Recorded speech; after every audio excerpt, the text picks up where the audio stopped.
जय हिंद एवरीवन, स्वागत है आपका हमारे channel Indian defence news Hindi में, जहां आपके लिए लेकर के आते हैं इंडियन डिफेंस की प्रमुख अपडेट्स को सबसे पहले। तो चैनल को सब्सक्राइब करना मत भूलिएगा। आज का वीडियो शुरू करो उससे पहले आप सभी को होली की हार्दिक शुभकामनाएं। हम आशा करते हैं ये त्यौहार आपका खुशी से और सौहार्दपूर्वक बीतेगा। और आज के इस वीडियो में हम बेसिकली बात करने वाले हैं लाइट कॉम्बैट एयरक्राफ्ट तेजस के बारे में। और ये मामला है अर्जेंटीना का। अर्जेंटीना के केस में एक बात तो हम सब अच्छे से जानते हैं कि जब से अमेरिका की एंट्री हुई थी F-16 को लेकर के, तब से ये माना जा रहा था कि आज नहीं तो कल अर्जेंटीना अमेरिकी दबाव में इसी प्रकार का कोई बड़ा निर्णय लेगा।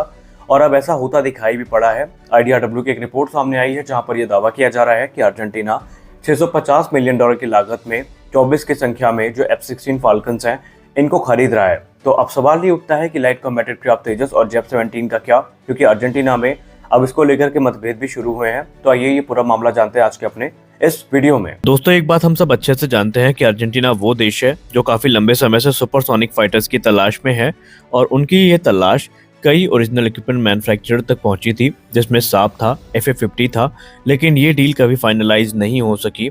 और इसका श्रेय जाता है ब्रिटिश एम्बार्गो को, जो कि फॉकलैंड वॉर के बाद अर्जेंटीना के ऊपर लगाया गया है। यानी ब्रिटिश कंपोनेंट के साथ कोई भी एयरक्राफ्ट अर्जेंटीना को डिलीवर नहीं किया जा सकता। और ऐसे में अर्जेंटीना इस समय 3 एयरक्राफ्ट पे अपनी नजरें बनाया था। हालांकि जो मेन कंपटीशन था वो JF-17 थंडर और लाइट कॉम्बैट एयरक्राफ्ट तेजस के बीच था। और डिफेंस एक्सपर्ट भी यही मानते थे कि इन्हीं दोनों एयरक्राफ्ट्स में से कोई एक एयरक्राफ्ट है जो अर्जेंटीना के द्वारा सेलेक्ट किया जाएगा। लेकिन अर्जेंटीना से अब एक चौंकाने वाली रिपोर्ट सामने आई है। IDRW की रिपोर्ट में ये बताया जा रहा है कि अर्जेंटीना की वायुसेना ने लगभग ये सुनिश्चित कर लिया है कि अब वो 24 की संख्या में x Dennis F-16A MLU fighters के साथ जाने वाले हैं, और ये खरीद 650 मिलियन डॉलर्स की लागत में होगी। ये डिसीजन उस वक्त आया है जब अर्जेंटीना में हाल ही में JF-17 थंडर और LC तेजस को लेकर के चर्चाएं तेज हुई थी, और जो पूर्व सैन्य एक्सपर्ट हैं उन्होंने भी इन्हीं एयरक्राफ्ट का समर्थन किया था, और वो पुराने F-16 के पक्ष में नहीं थे। लेकिन ये चौंकाने वाला निर्णय अर्जेंटीना की वायुसेना से सामने आया है।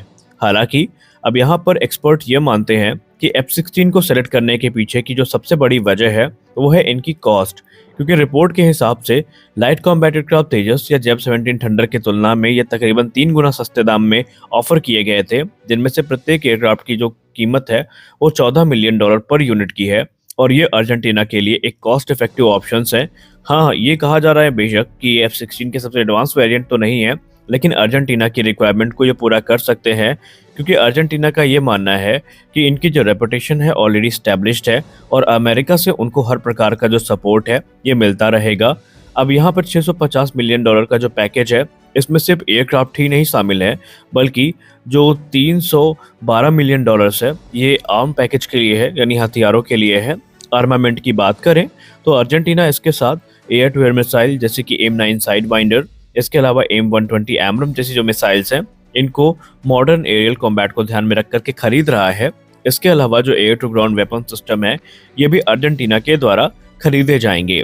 इस मामले को क्लोजली मॉनिटर करने वाले एक्सपर्ट्स का ये कहना है कि ये खरीद हो सकता है अमेरिकी दबाव में की गई हो, क्योंकि एक समय ऐसा था जब अर्जेंटीना का डेलीगेशन कभी चीन तो कभी भारत का दौरा कर रहा था। कभी उन्होंने JF-17 थंडर को चीन में इंस्पेक्ट किया, तो कभी अर्जेंटीना के पायलट्स ने भारत के लाइट कॉम्बैट एयरक्राफ्ट तेजस में उड़ान भरी, और वो लाइट कॉम्बैट एयरक्राफ्ट तेजस की परफॉर्मेंस से पूरी तरीके से संतुष्ट भी थे और इसको खरीदने के लिए इच्छुक भी थे। लेकिन तभी एंट्री होती है अमेरिका की, और अमेरिका लगातार अर्जेंटीना पर यह दबाव बनाता है कि वो F-16 के साथ जाए, और इसी के फलस्वरूप ये माना जा रहा है कि अर्जेंटीना का ये जो ऑल ऑफ सडन डिसीजन आया है इसके पीछे अमेरिका जिम्मेदार हो सकता है। हालांकि तेजस को लेकर के हम लोग ये तो जानते थे कि अर्जेंटीना इंटरेस्टेड है, लेकिन ये डील फाइनलाइज होगी या नहीं इस पे हम लोग उतना कॉन्फिडेंट नहीं थे। इसके पीछे तेजस की कैपेबिलिटीज जिम्मेदार नहीं है, बल्कि तेजस में इस्तेमाल होने वाले ब्रिटिश कंपोनेंट जिम्मेदार हैं, क्योंकि हम सब जानते हैं तेजस में मार्टिन बेकर की इजेक्शन सीट का इस्तेमाल किया जाता है। रिफ्यूलिंग प्रोब भी ब्रिटिश है। इसके अलावा जो नोज कोन है ये भी इम्पोर्टेड है, ये भारत में नहीं बन रहे हैं। तो ये सारी चीज़ें जो हैं दिक्कतें पैदा कर सकती थी। हालांकि 2021 से 22 के बीच में एक रिपोर्ट सामने आई थी जहां पर रशियन और अमेरिकन इजेक्शन सीट का ऑप्शन अर्जेंटीना के सामने रखा गया था भारत के द्वारा। इसके अलावा जो रिफ्यूलिंग प्रोब है इसको लेकर के जून 2021 में एक रिपोर्ट सामने आई थी जहां पर इसके डेवलपमेंट की बात की गई थी। तो तेजस को इंडिजनाइज तो किया जा रहा है, लेकिन मौजूदा समय में अगर अर्जेंटीना की अर्जेंट नीड को देखें तो एक्सपर्ट्स ये मानते हैं तेजस में थोड़ा समय लगने वाला था और कॉस्ट ओवररन भी हो सकता था।